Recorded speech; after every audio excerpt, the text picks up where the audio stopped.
Bien, d'abord, le bienvenu pour cette journée dédiée à la jeunesse.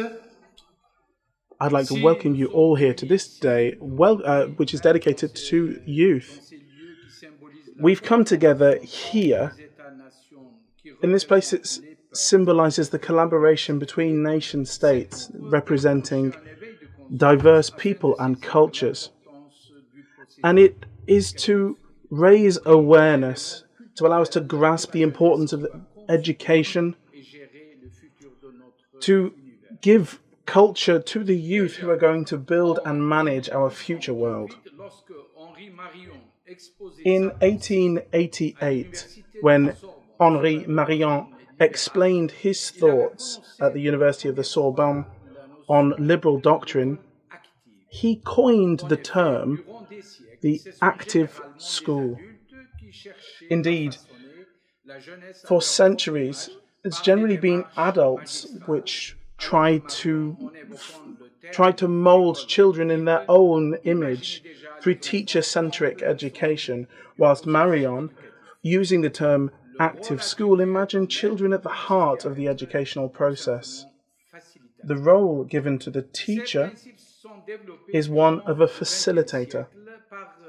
These ideas were developed during the 20th century with the creation of methods, active methods, for all subjects, even that of music.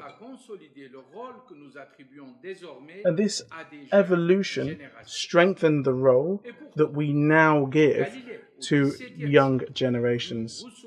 However, Galileo in the 17th century, Rousseau and others later, had already shown us the road to take in order to meet the needs of today.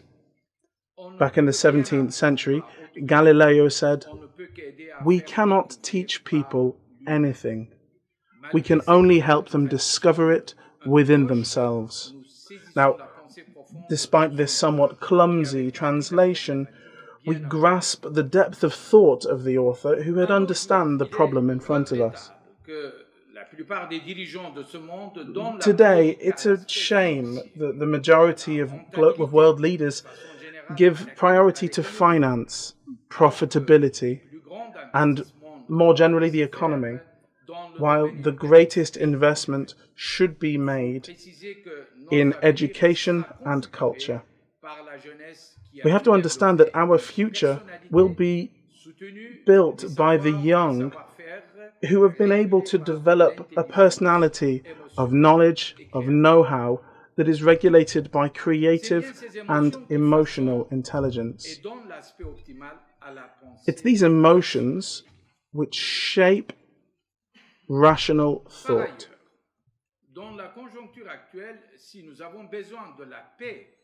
In the current situation, we need peace and fraternity amongst peoples, and it is imperative to engage in cultural dialogue to grasp and understand other cultures.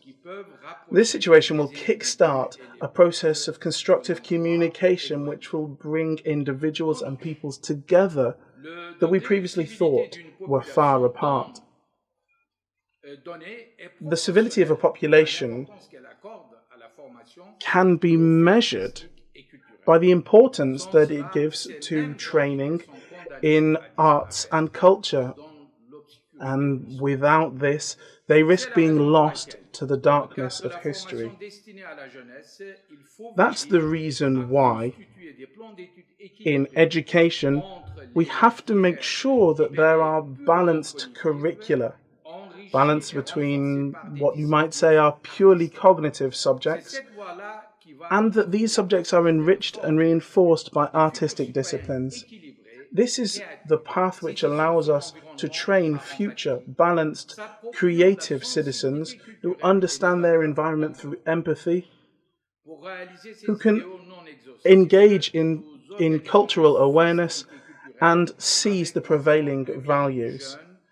Now, in order to make this and many other ideals a reality, we organise cultural events with around 2,000 young people representing 100 or so different countries in order to allow for diverse cultural exchanges.